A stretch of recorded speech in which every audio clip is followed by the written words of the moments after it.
Assalamualaikum warahmatullahi wabarakatuh. Hai, perkenalkan nama saya Meria Safitri dengan NPM 2210100307, kelas Hukum Asuransi C. Di sini saya akan memenuhi tugas mata kuliah dari dosen pengampu Dr. Selvi Harvia Santri, SHMH, Fakultas Hukum Universitas Islam Riau.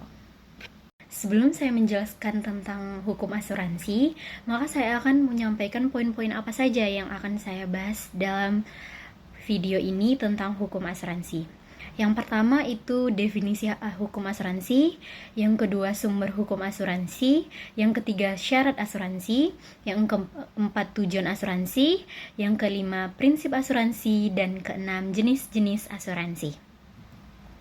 Dan yang pertama itu definisi.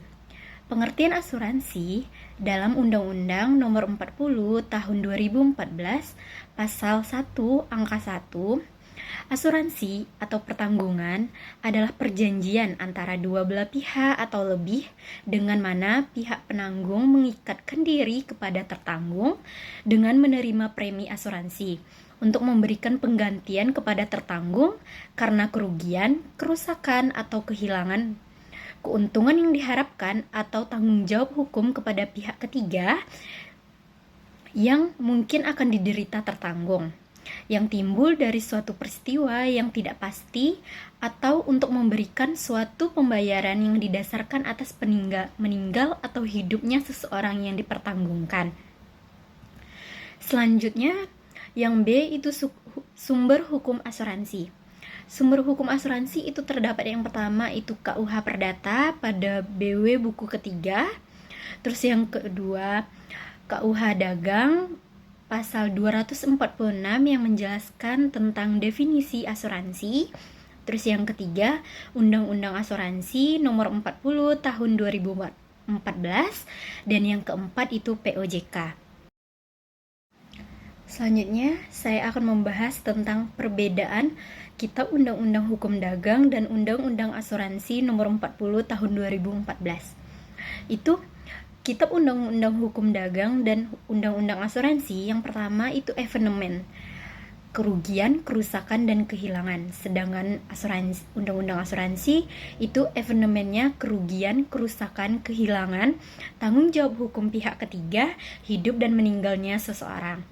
Terus objeknya itu benda, sedangkan Undang-Undang Asuransi itu objeknya benda dan jiwa. Asuransi kerugian dan asuransi kerugian dan sejumlah uang.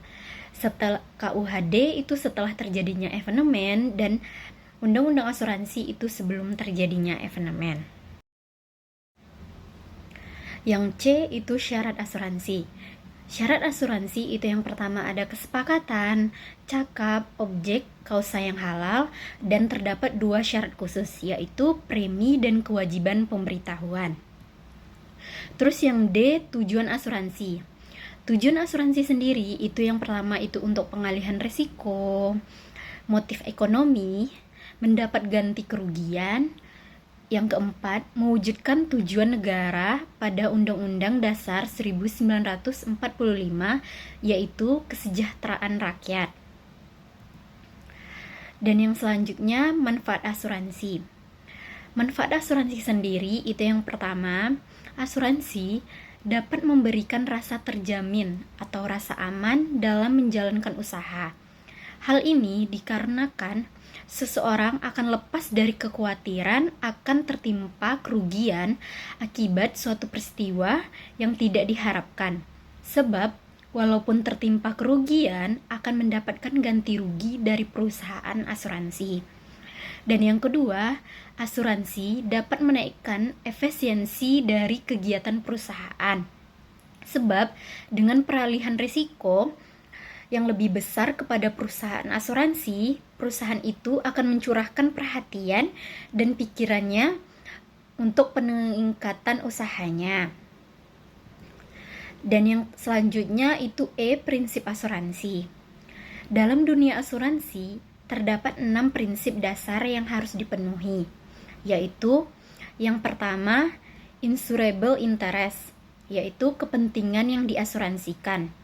Hak bunga atau hubungan keuangan antara tertanggung dan dengan yang diasuransikan diakui secara hukum, yang dimana artinya tertanggung dan penanggung atau penanggung memiliki hubungan hukum dengan objek yang diasuransikan. Yang kedua itu prinsip indemnity atau ganti kerugian, yang dimana penanggung membayar kompensasi finansial terhadap tertanggung terjadinya kerugian, yang artinya tertanggung mendapat ganti kerugian hanya sebatas apa yang diasuransikan. Contohnya seperti Pak Budi mengasuransikan mobil Toyota pada suatu perusahaan asuransi. Maka yang mendapat ganti kerugian itu hanya sebatas pada mobil Toyota Pak Budi. Sedangkan Pak Budi memiliki juga mobil Avanza. Jadi mobil Avanza ini Pak Budi tidak memiliki hak untuk mendapat ganti kerugian apabila terjadinya evenement. Yang ketiga itu utmost good faith, yaitu prinsip itikat baik, yaitu di mana tindakan mengungkapkan secara aman, akurat, dan lengkap apabila diketahui memberikan informasi yang tidak jujur atas objek, maka batal suatu asuransi. Yang artinya di sini penanggung dan tertanggung harus memiliki itikat baik dalam menyampaikan benda atau objek yang diasuransikan. Yang keempat, subrogation atau penggantian kedudukan. Itu di mana hak dari tertanggung kepada penanggung untuk menuntut pihak ketiga yang menimbulkan kerugian. Yang kelima itu prinsip contribution atau kontribusi. Hak untuk sama-sama menanggung sesuai dengan kewajibannya. Yang keenam itu proximate cause, sebab yaitu prinsip sebab akibat, di mana evenement harus yang tertuang di dalam polis dan akibat harus sejalan dengan penyebab. Selanjutnya itu ada jenis-jenis asuransi. Yang pertama itu asuransi kerugian, di mana yaitu perjanjian asuransi yang memberikan jasa dalam penanggulangan risiko atas kerugian, kehilangan, manfaat, dan tanggung jawab hukum kepada pihak ketiga yang timbul dari peristiwa yang tidak pasti.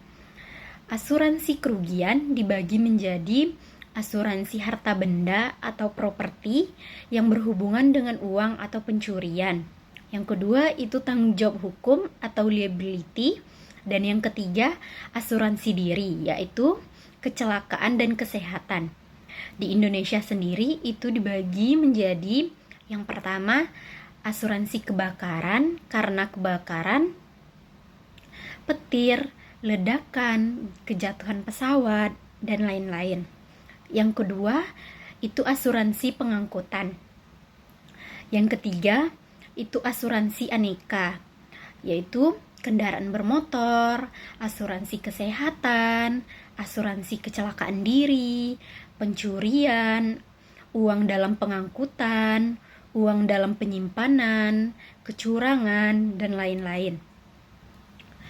Selanjutnya itu asuransi jiwa, yaitu perjanjian asuransi yang memberikan jasa dalam pertanggungan yang dikaitkan dengan hidup atau meninggalnya seseorang. Yang dipertanggungkan memberikan jasa dalam pertanggungan yang dikaitkan dengan hidup atau meninggalnya seseorang yang dipertanggungkan, yaitu asuransi jiwa dibagi menjadi yang pertama itu asuransi kecelakaan diri, yang kedua asuransi kesehatan, yang ketiga asuransi jiwa biasa, di mana term insurance will life endowment annuity menyangkut meninggalnya tertanggung dalam periode asuransi atau tetap hidup sampai akhir periode asuransi. Yang terakhir itu resuransi, yaitu perusahaan penanggung ulang atau pertanggungan ulang yang dilakukan perusahaan asuransi terhadap objek yang diasuransikan pada asuransi kerugian ataupun asuransi jiwa. Dalam reasuransi, Yang menjadi tertanggung adalah perusahaan asuransi dan yang menjadi penanggungnya adalah reasuransi. Dikarenakan ditakutkan perusahaan asuransi tidak bisa mengcover objek yang diasuransikan. Terima kasih. Assalamualaikum warahmatullahi wabarakatuh.